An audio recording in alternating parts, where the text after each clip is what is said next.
പാതിവില തട്ടിപ്പ് കേസിൽ ബി.ജെ.പി. നേതാവ് എൻ രാധാകൃഷ്ണനെ പ്രതി ചേർക്കില്ല.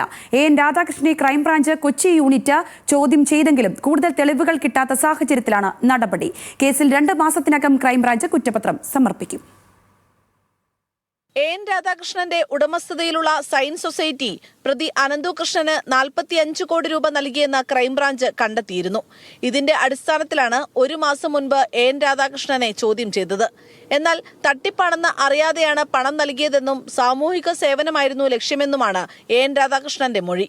എൻ രാധാകൃഷ്ണനെതിരെ കൂടുതൽ തെളിവുകൾ കിട്ടാത്ത സാഹചര്യത്തിലാണ് ക്രൈംബ്രാഞ്ച് തൽക്കാലം പ്രതി ചേർക്കേണ്ട എന്ന തീരുമാനത്തിൽ എത്തിയത്. കേസിന്റെ അന്വേഷണം അന്തിമഘട്ടത്തിലെത്തി.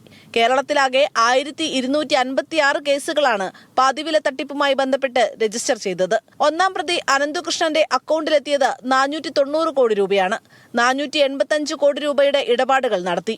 200 കോടിയോളം ആദ്യഘട്ട സ്കൂട്ടർ ലാപ്ടോപ്പ് വിതരണത്തിന് ചെലവാക്കിയെന്നും ഭൂമിയും കാറുകളും വാങ്ങാനും ആഡംബര ജീവിതത്തിനും ഓഫീസ് നടത്തിപ്പിനുമായി ബാക്കി തുക ഉപയോഗിച്ചെന്നും ക്രൈംബ്രാഞ്ച് കണ്ടെത്തി. അനന്തുകൃഷ്ണന്റെ പേരിലുള്ളത് 6 കമ്പനികളാണ്. ഓരോ കമ്പനിയുടെയും പേരിൽ 5ഉം 3ഉം ബാങ്ക് അക്കൗണ്ടുകളുണ്ട്. ഓരോ അക്കൗണ്ടിലൂടെയും നടന്നത് കോടികളുടെ ഇടപാടുകളാണ്. അനന്തുകൃഷ്ണന്റെ അക്കൗണ്ടിൽ 4,25,00,000 രൂപയാണ് ബാക്കിയുള്ളതെന്നും ക്രൈംബ്രാഞ്ചിന്റെ അന്വേഷണത്തിൽ കണ്ടെത്തി. 33,000 പേർക്ക് സ്കൂട്ടർ കിട്ടാനുണ്ടെന്നും 6,000 പേർക്ക് ലാപ്ടോപ്പും 3,000 പേർക്ക് തയ്യൽ മെഷീനും 11,000 പേർക്ക് ഹോം അപ്ലയൻസസ് കിട്ടാനുണ്ടെന്നും ക്രൈംബ്രാഞ്ചിന്റെ അന്വേഷണത്തിൽ വ്യക്തമായി. ന്യൂസ് മലയാളം, കൊച്ചി.